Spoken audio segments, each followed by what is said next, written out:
Alright, hello, since the Nigelverse is Niger once again, and so this is supposed to be a discussion video talking about Cody and what's next for him while winning, now that he is the Undisputed WWE Universal Champion. But there is something that I do have to address, or at least I feel I should at least talk about.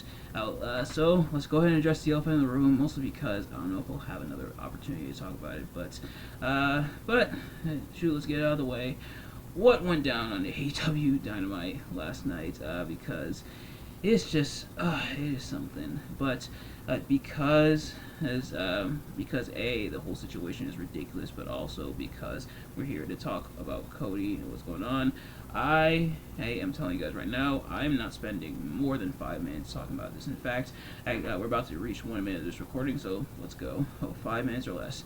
So last night on AEW Dynamite, Tony Khan, and this was confirmed to be his call. Now, who else is kind of involved or anything in this? Is still kind of up in the air, up for debate on who all was involved in this. Figured it would be a good idea to further the storyline between the Young Bucks and FTR by showing the real life backstage assault footage from when CM Punk and Jack Perry had their incident at All In at Wembley, and there was no bluff. There was no bait and switch. There was no sleight of hand, no trickery. No, oh, you thought we implied we were gonna show one footage. We actually showed a different one. Nope, they actually showed the actual real life footage. And people, essentially, and between that and then Will Ospreay talking about how kind of like giving a rebuttal to what Triple H said, and a lot of people have been clowning AEW over it. This is what I'll say. Was CM Punk right in what he did? No. I don't think anybody's disputing that. Like, CM Punk is definitely not innocent in this situation. That being said, though, what did this accomplish exactly? What was their intention here? I could almost see their intention to trying to further the feud between the Young Bucks and FTR, but CM Punk's not in AEW anymore, and he's in a whole different company trying to put this incident behind him, and trying to move on from it. And for it to be brought back up, essentially, he, in a lot of ways, in retaliation, because CM Punk pretty much like ran down AEW and everything, and talked about the incident, and everything he talked about essentially is what happened in the incident. Essentially, talking about it on the podcast slash like interview he gave not too long ago. Pretty much just re-showing it.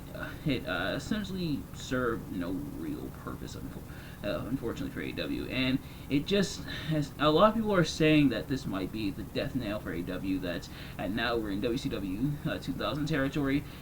I don't know if I'd go that far. Or like WCW in 2000 was that definitely was really rough.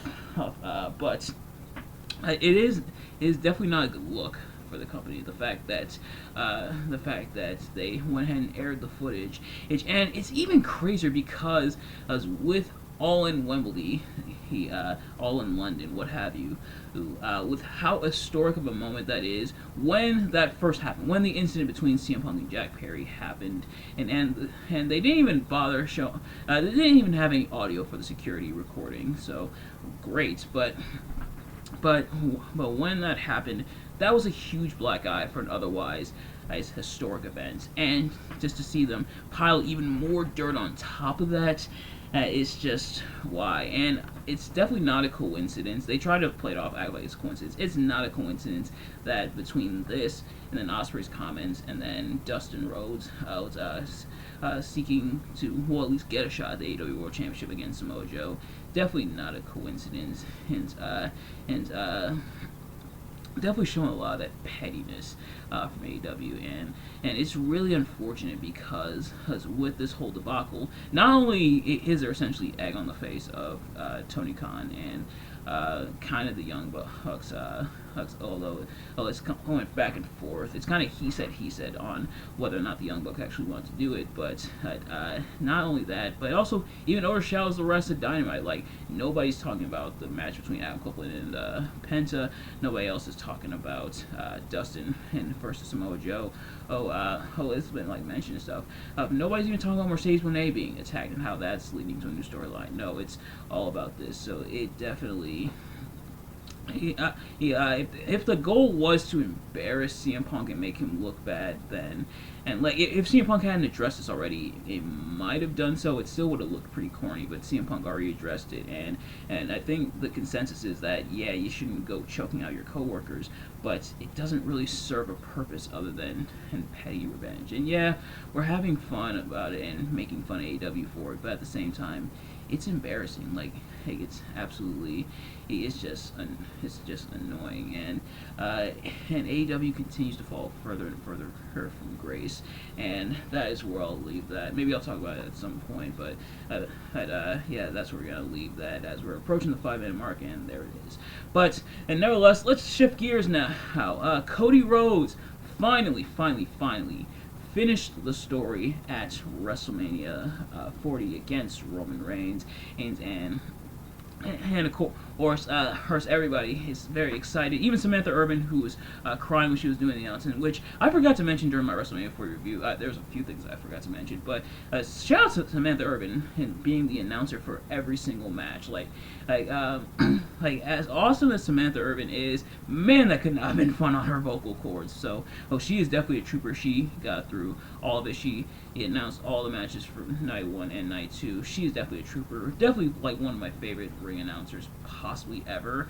But now the question is, now that Cody Rhodes has finished his story, he has given the WWE Championship distinction to the Rhodes family name. What's next for the American Nightmare and his time as Undisputed WWE Universal Champion? And are we indeed getting that stylized winged eagle belt? It wouldn't be the first time Cody Rhodes has brought back a throwback championship. He was the one who reintroduced the retro look for the Intercontinental Championship that a lot of people loved. And you know what? As decent as the Undisputed WWE Universal Championship design is, if Cody Rhodes brought back the winged eagle, do you think there'd be a lot of people upset about it? Absolutely not, because that's like one of a lot of people's favorite championship designs. But aside from that, what else is next for the American Nightmare? What feuds is he going to get into? What feuds could he get into?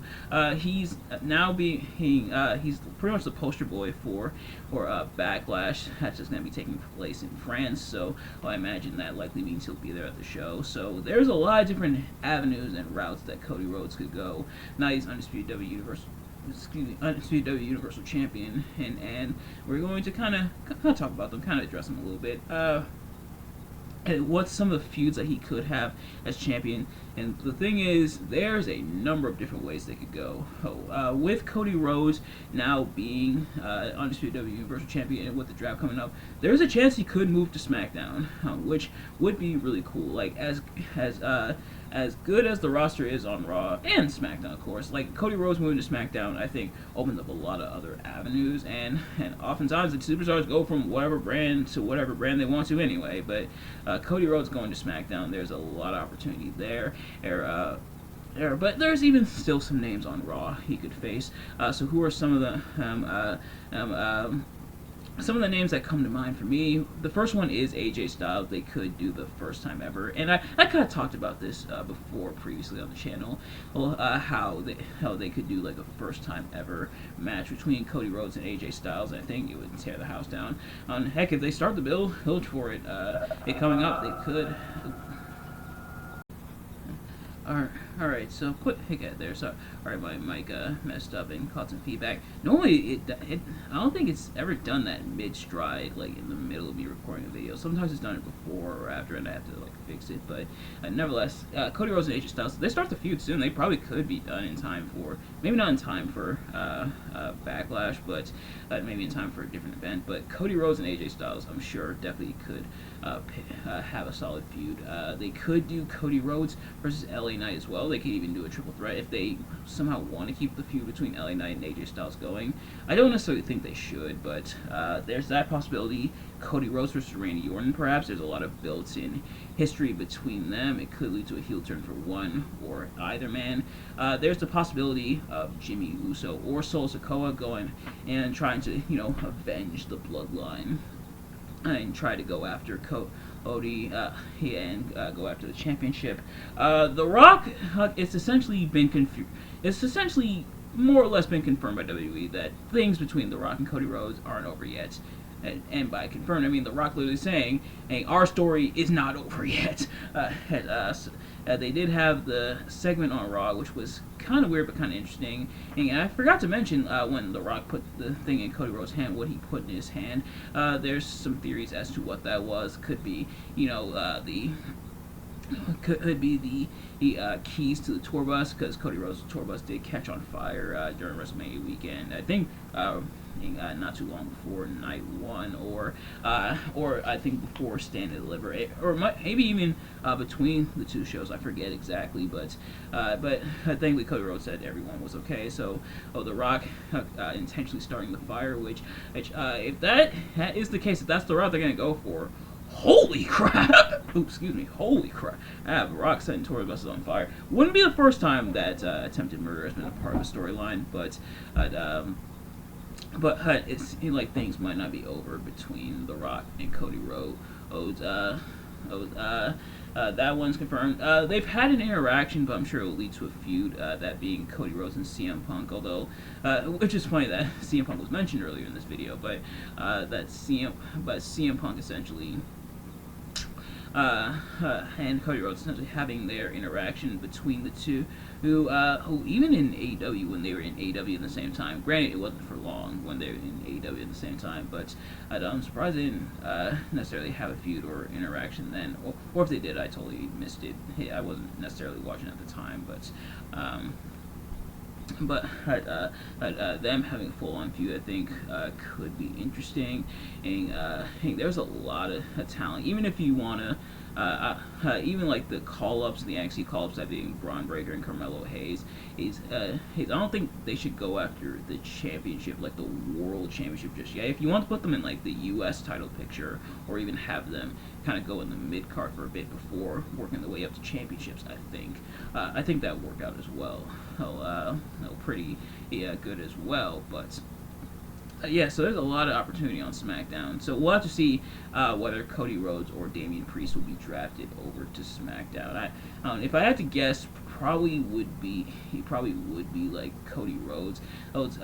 Mostly because like the World Championship was introduced specifically for Raw, because the Universal Championship was on SmackDown when Roman had a tight death hold grip on the title. It was actually introduced to the Raw guys have a world title to fight over, and I don't necessarily know if they want to move it over just yet. Although, to be fair, I've also always associated the World Championship with SmackDown. I think mainly because when I grew up, like as I was growing up watching wrestling, that was after the world title had been brought over to SmackDown. So, the WWE Championship was originally on SmackDown, and then the World Heavyweight Championship was on Raw. But then in 2005, when they did the draft, when they did the brand split, the first brand split that is, Batista went over to SmackDown, John Cena went over to Raw, and they were the respective world champions. John Cena was WWE champion, Batista was World Heavyweight champion. They switched brands, and so the titles essentially switched brands. But ever since then, I've always associated the World Heavyweight Championship with SmackDown, because especially because guys like Batista and Edge and The Undertaker, who were all on SmackDown, held the title, which is also kind of funny with Edge, because he was also on Raw and also held the WWE Championship. But nevertheless, Anyways, I don't think they're gonna keep. I think they might move Cody over to SmackDown. What if he has unfinished business on Raw? What if some of the Raw superstars decide they want to crack at it? Who do I think could be in the picture? I kind of already mentioned CM Punk, and CM Punk. I think CM Punk's like a full-on Raw superstar at this point, but I could be wrong. He might still technically be a free agent, but I think he's full-blown Raw superstar. Or so I'll check like the roster listings. But as for Raw, there's a number of names. For example, there's Gunther. Now that Gunther is no longer Intercontinental Champion, and him going after the World Championship, I don't think people would be too mad at. And Gunther and Cody do have their history, because for 2 years in a row, Cody has eliminated Gunther from the Royal Rumble. They could battle it out there perhaps for the championship. And yes, so CM Punk is listed as a member of the Raw roster. He's not listed on SmackDown. He's not listed there. They could potentially do Finn Balor, or perhaps have Finn Balor get a little upset that, I want a championship, even though he was just the Undisputed Tag Team Champion. But obviously, that's no longer the case, because R-Truth and The Miz, aka the Awesome Truth, are now champions. So there's that possibility. R-Truth, maybe for the lulz, I think would be kind of funny. Jey Uso, perhaps things dissenting between Jey Uso and Cody Rhodes, which leads to my next thing. What if Cody Rhodes turns heel? People have been kind of waiting for the Cody Rhodes heel turn. I think you can milk it. Do like a slow burn. Or speaking of which, having Drew McIntyre go after Cody, I think. Now that he's no longer in the world title picture, or at least not for the time being, because he lost the number one contendership. I think having him go after Cody would be interesting, although they've kind of already had their kind of feud and match already. But Cody Rhodes turning heel, perhaps potentially going to full Homelander. I think if they're gonna do the heel turn, I think they should milk it. Have Cody slowly start to lose his grip, slowly start to realize that he can't just go through the roster being his happy-go-lucky self. Sometimes things need to be done. The hard things need to be done, and Cody potentially coming more and more attached to the championship, doesn't want to let it go, which could lead to even more feuds. It's one thing to do face against face, and face against face feuds are usually hit or miss. Same with heel versus heel feuds, but with Cody turning heel, that also opens up a lot of other avenues as well. Perhaps if you guys like Jey Uso or perhaps Sami Zayn, who could feud for the title and try to bring Cody back to reality, but Cody having none of that. Never mind all that ish. So there's a lot of different avenues they could go for Cody Rhodes. There is another one, and this one might be a long shot, what I'm about to mention. I think you might know where I'm going with this, but this one could be a long shot, because this person I'm about to mention is not in WWE. He isn't even rumored to be signed with WWE or anything. And still kind of waiting to see what happens with him. But what if Cody Rhodes feuded MJF? Of course, Cody Rhodes and MJF have a decent amount of history with each other. Of course, really in the early years of AEW, MJF was associated with Cody Rhodes and was kind of a face. Then MJF turned on Cody Rhodes and essentially began his trajectory through the mid-card up into the main event scene. And of course, MJF, no stranger to AEW World Championship gold, but even World Championship gold in general. Held the AEW World Title for a while, about a year or so. But having MJF feud against Cody Rhodes, now they're in WWE. He kind of playing on MJF not being rejected by WWE when he tried out for Tough Enough and everything, kind of bringing that in, kind of showing the parallels between Cody Rhodes and MJF and their trajectory, and then building the feud from there, her acknowledging their previous history in AEW. I think, and could make for an interesting feud. And someone else I did want to mention, even though he is in NXT and probably not going to get called up soon, but running back Cody Rhodes versus Shawn Spears. So I say all this to say there are a number of different ways that Cody Rhodes can go when it comes to being Universal Champion. Do I think he's going to have as long as a reign as Roman? Probably not, but there's so many interesting routes they can go with the character, and now that they've gotten past the story, which was the main crux of his character, this I think will be the perfect opportunity to explore other aspects when it comes to Cody Rhodes and his character and how he interacts. Now that he's the hunted and not the hunter anymore, now that that story is closed, the story of him bringing championship gold to the Rhodes family name and handing metaphorically the WWE Championship to his father, the championship that his father technically never won. He held, but technically never won. And now, where can they go from here? What will the story be now? Starting this new story. Now that the old one, I should say, has been eschewed and is no more. That story's been completed. Opening this new story, there are a lot of possibilities. Hopefully, it lives up to the journey to get there.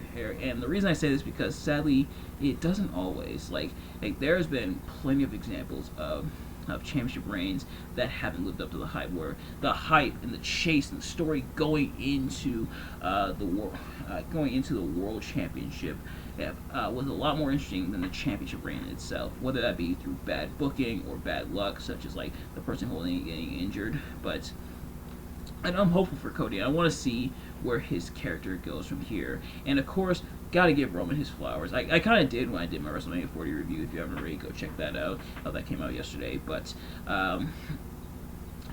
Roman definitely probably one of the best world champions ever. Definitely the best Universal Champion ever. Definitely helped out the business a ton.